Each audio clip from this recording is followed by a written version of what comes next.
You there. Yes, you. If I asked you who the most dangerous group is in the world, what would your answer be? Terrorists? Cartel members? People who clap after a movie ends? If your response was yes to any of the previous options, then you'd be wrong, because the answer is old people. That's right, there's nothing more terrifying than being assaulted at a slow pace by a geriatric with a cane in one hand and a lifetime of poor decisions in the other. But don't worry, we are not the target. Instead, we'll be redirecting hundreds of hours of unwanted conversations in the direction of our enemies. Today, in Total Warhammer 3, we're going to be abducting a senile grandma from her retirement village and placing her in command of our strategic and military operations. The goal for this video is to achieve the long victory and confederate with both Rasputin and Elsa to once and for all unite all Eastern Europeans under one banner. If either of these lords die before we confederate them, then I will end the campaign, self-eject out of my gaming chair, and fall 40 meters from the sky and die. To make matters worse, we have Ultimate Crisis Mode on, and cranked up to max difficulty. At any time, from turn 90, this will randomly spawn Doomstack armies in my lands, and will effectively operate as Doomsday. Can we reach our goal of making Kislev great again? Or will countless hordes of our enemies kick our old ass into an early grave? If any of you want to join a tight-knit community of knuckleheads, then the Warband will welcome you with open arms. So, what are you waiting for? Come and join our Discord. The link is in the description. Back to the video. We start our journey on the Bleak Coast, quite possibly one of the worst starting locations in the entire game. We're surrounded by emos, goths, and punks. No, I do not know the difference. Nor do I care. Allow me to introduce you to our senile star of this campaign, Mother Ostankia. She harnesses the power of the hag, which allows her to use all kinds of powerful blessings and curses. She also really likes cooking disgusting stews and then pouring it over her enemies. Being surrounded by this many moody teens at the start of a campaign isn't exactly ideal, but in our old age, we've gained two things they haven't: speed and dentures. If we hope to make it to Kislev in time, then we've got to haul our old arse at the fastest creaky pace we can. Let me break this down for you. We are here, and we need to get to here. If we take too long, then we run the risk of either Kostaltin or Katerin dying. If that happens, then I too will be forced to blow out my brains with a 44 Magnum pistol. And I don't want to do that. I want to live. So wins. How the hell are you gonna do that? Well, little Johnny, thanks for asking. But if you interrupt this classroom again, then I'll throw you out the window. In order to achieve the long victory, we need to obtain Mother Ostankia's 6 powerful hexes. Each one has its own unique and borderline game-breaking ability. The one that's going to help us get to Kislev is the Jinxed Land Hex. This hex allows us to teleport our army to any mystical forest on the map. And what's right next to Kislev? Griffinwood. But in order to get to the Jinxed Land Hex, we need to unlock the first 2 hexes. The first hex will be easy enough, as we're awarded this after completing the first battle. For all of the remaining hexes, we'll need to spend enough spirit essence in order to unlock them. Now that the foreplay is out of the way, it's time for us to drench ourselves in the blood of our enemies. The first battle of a campaign. Always a great opportunity to test out some spells on helpless goth kids. Oh yeah, and we also start with this tier 5 unit who quite literally sends terror into the hearts of our enemies. With that battle won, we gained our first hex, the Purification Chant. This hex allows us to cleanse corruption from the selected settlement. So we washed away our sins and then immediately marched down to commit some more. Now, did I mention that Mother Ostankia was a collector? That's right, she collects only the finest ingredients for her 5-star Michelin level restaurant. Welcome to the Witch's Hut. With each new race that we either win a battle against or become allies with, we gain a new ingredient. Take this for example, a dash of rotting wood and a sprinkle of feral teeth, and we get the Whiff of Madness curse. Much like how I feel after getting locked in a conversation with the elderly, this curse turns an enemy unit it insane, causing them to rampage around the battlefield permanently. This is just one of the many curses and blessings that Mother Ostankia has, which have the ability to completely transform a battle. They also cost spirit essence to make, so spamming these every turn is a good way to spend some points. During this time, we gave some of our pocket change to the punk kids on the stairwell. This was enough to convince them not to beat my head in with a baseball bat, while I focused on the other angsty anti-establishment cliques. Now it's time to introduce you to the Daughters of the Forest early game Doomstack unit, guys wearing a fox hat. The Akshina ambushes are decent in melee, but where they really shine is in their ability to stay hidden in plain sight. Add on to this the sympathetic undergrowth perk, and they gain the snipe ability. This allows them to stay hidden even while firing at a target.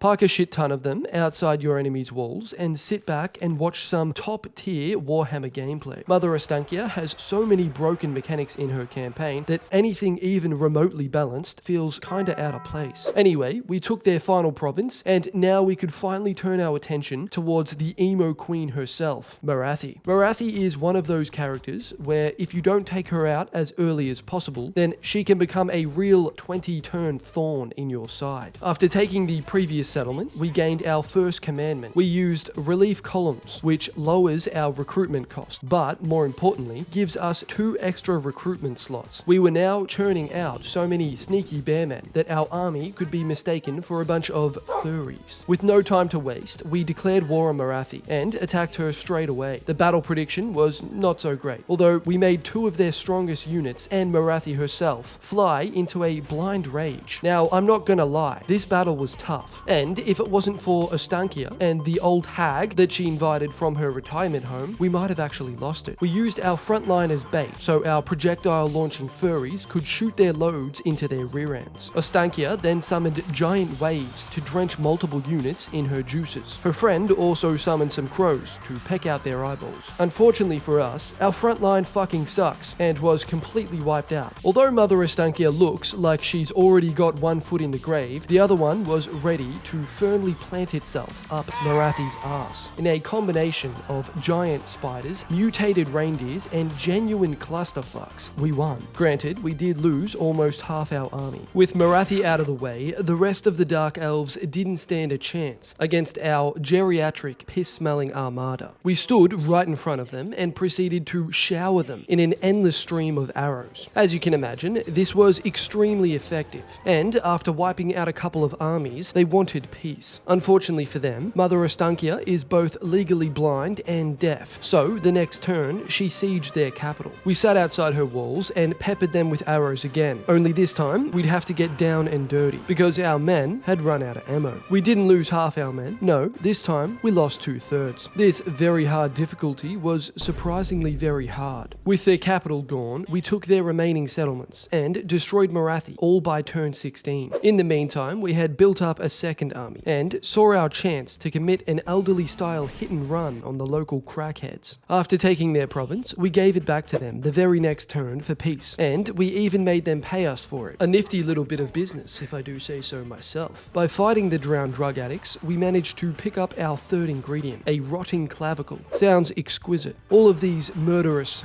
backstabbing tactics had clearly been working, because we were rewarded with the Coven's Curse Mark quest battle. This fight saw us sandwiched between giant rats and walking obesity. Finally, we'd come up against someone who smelt worse than we did. Good thing they decided to block all of our arrows with their faces. With that battle won, we unlocked the Coven's Curse Mark. This hex effectively stops enemy armies from moving within your lands. Not only had we unlocked another hex, but we had received 2 more ingredients for our witch's hut. We now had a solid foundation, but we needed to continue our murderous spree so that we keep earning spirit essence. And what better way to do this than to carry out an extermination of our neighboring rodents and wood elves? Well, well, well. If it isn't the consequences of my own actions. The elf sisters didn't like my extermination attempt, so they proceeded to drill me into submission with their thick wooden creatures. All of a sudden, we had somewhat of a crisis on our northern borders, and it was entirely my fault. Like I do with all my problems, I decided to put the wood on the shelf and come back to it later, to take my mind off off things, I fought another quest battle. This time, we took on demonic sex slaves to save Gotrek and Felix. Honestly, these guys weren't that tough, but little did I know that both Gotrek and Felix were riddled with suicidal tendencies. We needed to keep both of them alive, but they would just charge in head first against 20 enemy units. It didn't help that 2/3 of our army was composed of long-range units. To combat this, we threw every non-range unit we had to form a giant clusterfuck in the center.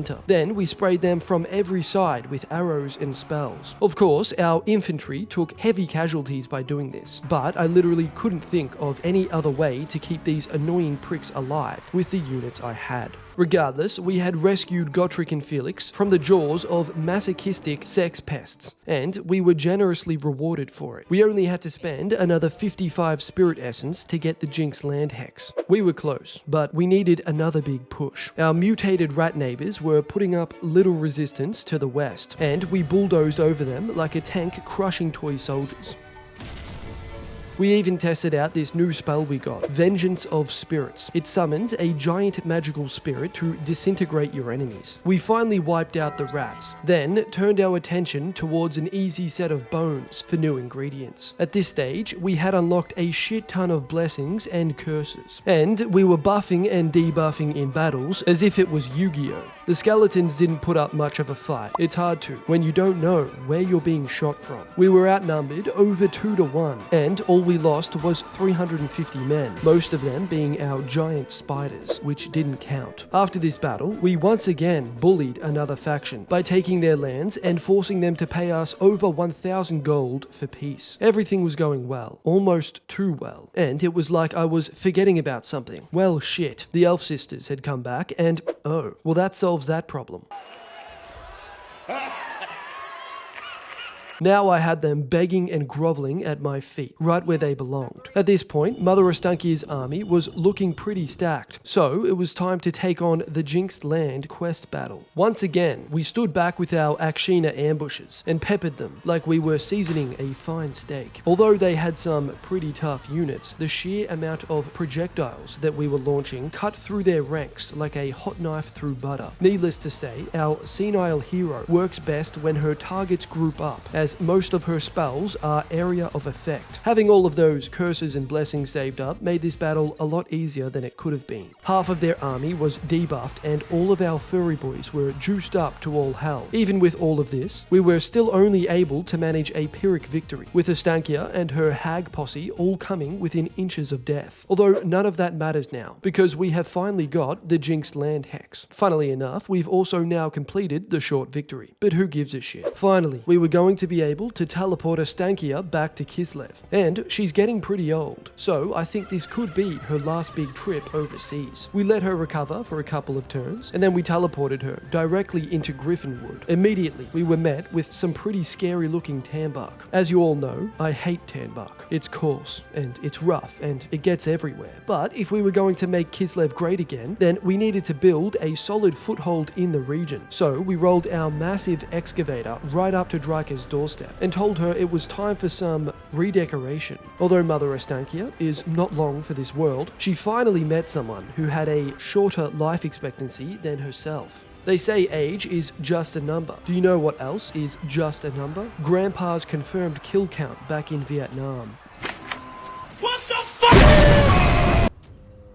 We destroyed Drika, and now had a decent little plot of land right next to Kislev. And thankfully both Katerin and Kostalton weren't in danger of being wiped out. No, they were actually stronger than me. This presented us with a brand new problem to solve. You see, Confederation is based on a number of factors, like diplomatic relations and recent events. But the most important thing is their faction's strength compared to yours. And with both of them being stronger than me, naturally this wasn't very good. Not to mention, it seemed like Ostankia kind of just gave Katerin the creeps. We set up treaties where we could with them to increase our diplomatic relations. Kostalton was virtually chomping at the bit to get some of our trade goods. But ultimately, we had two options here: to make ourselves stronger and to make both of them weaker. With Vlad von Carstein at war on 4 fronts, he started to look really goddamn appealing to me. So we made Karl Franz pay us to declare war on him. Then we joined in on the vampire pile-on. We took one province with virtually no resistance. However, I soon realized there weren't enough vampires to go around, as the humans had already torn them several new holes. Once again, we were in another predicament. Elspeth had grown rather large, and was the only real target for us to attack. Only problem was, she was strong, and Karl Franz was also her loyal cuck. So again, I put my problems on hold for yet another quest battle, this time for the Bewitching Lure Hex. And to my horror, our own kind had turned on us. It was a battle for the National Bingo Championship, and these bastards caught us with our pants down from the start. Luckily for us, we had unlocked 2 new regiments of renown, an elemental bear that summons a hailstorm of death, and some polar bear cavalry. With these new units in our ranks, our elderly foes didn't stand a chance, and with that battle won, we got our 4th hex. This one let us steal half of the income of an enemy settlement. Something I haven't mentioned yet is that you can empower each one of your hexes, which upgrades them to an even more overpowered version. Take the Jinx land hex, for example. The empowered version of this hex allows us to teleport any army we want to any forest. So, in what would become the first of many attempts, we decided to send Kustalton on a little vacation halfway across the map. Although what became clear to me was that weakening Kustalton and Katerin was going to take a long time, and they both had more armies coming out of their asses than I had brain cells, which is to say more than 2. Faced with this reality, we had no other option than to make ourselves better, a terrible thought. So, in true Eastern European fashion, I sculled a whole bottle of vodka and then proceeded to do various things I'd regret in the morning. And I had indeed woken up with a headache, because this action immediately made Katerin dislike me even more. I was beginning to think we might not work out. But enough of that, because now we had the Mother of Dragons and Karl from HR to worry about. We struck hard and fast, abusing Ostankia's broken mechanics again by teleporting Elspeth herself to Neverland. This freed up some of her borders, and we had some easy first targets. Unfortunately, this angsty teen freebooter declared war on me immediately after this. She was at war with Elspeth as well, so it seems like this was kind of just her thing. This immediately became problematic, as we were attacked by the pirates after taking a settlement, and there were multiple Empire armies making their way down to beat me into submission. We needed to fight the perfect fight, and win without taking too many losses. And honestly, we didn't do too bad a job at this. We only lost 200 men, whilst killing over 3,000 of them. Our furry bear men had saved our droopy asses yet again. It was a back and forth war, but in a combination of stealing their money, teleporting another army for reinforcements, and drowning them with a cauldron full of boiling rats, we eventually started to get the better of them. I spotted Kustalton, who was just passing through our lands on his pilgrimage back. Too bad he doesn't know we're just going to teleport him back as soon as he gets home. After taking 90% of Elspeth's lands, we'd had enough fun with her. I let her keep her last shred of dignity so we could focus all of our attention on Karl. And good thing we did, because Karl had attacked us with 2 of his strongest armies. By now, we'd built a pretty strong army, but quite honestly, I wasn't sure if we were going to win this one. The battle started, and Ostankia almost immediately lost half of her health. Great. Also, they had a lot of units. If it wasn't for these 2 units, we would have been completely fucked. They held like 20 enemy units at bay for almost the entire battle. Thankfully, to Warhammer's shoddy AI, Karl flew himself straight into the jaws of our mutated bears. However, even with Karl being a complete idiot, we only barely made it out, and Ostankia was actually wounded on the battlefield. We'd taken some pretty big losses, but so did they. I'm so fucking scared right now, you shut up! With Karl taken out, the rest of the Empire crumbled pretty quickly. I wanted to burn that shit-eating smile of mine into their mind, so I made it a point to take their capital first, before I extorted them for peace, and extort them I did. With the Empire crushed, and all of their lands annexed, we were now one of the biggest kids on the block. However, the other Easterners still weren't inviting me to their snowball fights. So, with the cold burn of rejection in my heart, it was time to kick off the next phase of my master plan. I call it Operation Senior Management.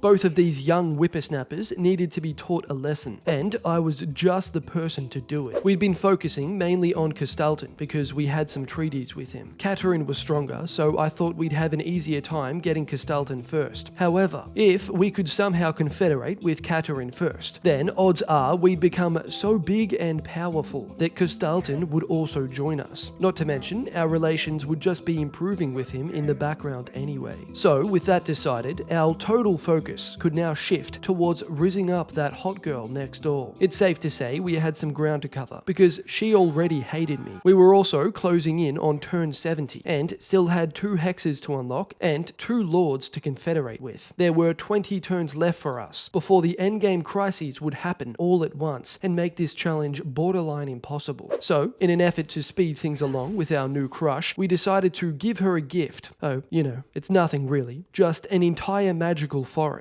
But, hear me out, whatever we give her now, we'll just get back anyway, because we're going to confederate with her. So, I can abuse this by bribing her to become my friend. We just have to be careful that we don't run out of money and die. In return for this, she agreed to enter a military alliance with us, and after waiting a bit for our relations to improve, it was time for the oldest total war trick in the book, dragging your ally through various different iterations of mud, and forcing them to act as a human shield for you. Whether she liked it or not, Katerin was now at war with some extremely angry short men, one of the 4 horsemen of the apocalypse, Purple Satan, and various other abominations. Next, we gave her a one-way ticket to Africa, and told her to walk back. A job well done. Now, all we have to do is sit back and wait for their destruction. In the meantime, we grabbed ourselves the second last hex, the Recreant Spirit. This allowed us to summon small armies at an enemy province. Now that we'd obtained all 5 hexes, we were able to go for the final and most powerful hex, the Malediction of Ruin. This basically melts an entire faction down until they are just deleted. Something handy to have in the back pocket. The only thing stopping us is an absolutely diabolical quest battle. We'll do that later. Anyway, it looks like the ice court is getting destroyed and... What's that? They're winning, you say?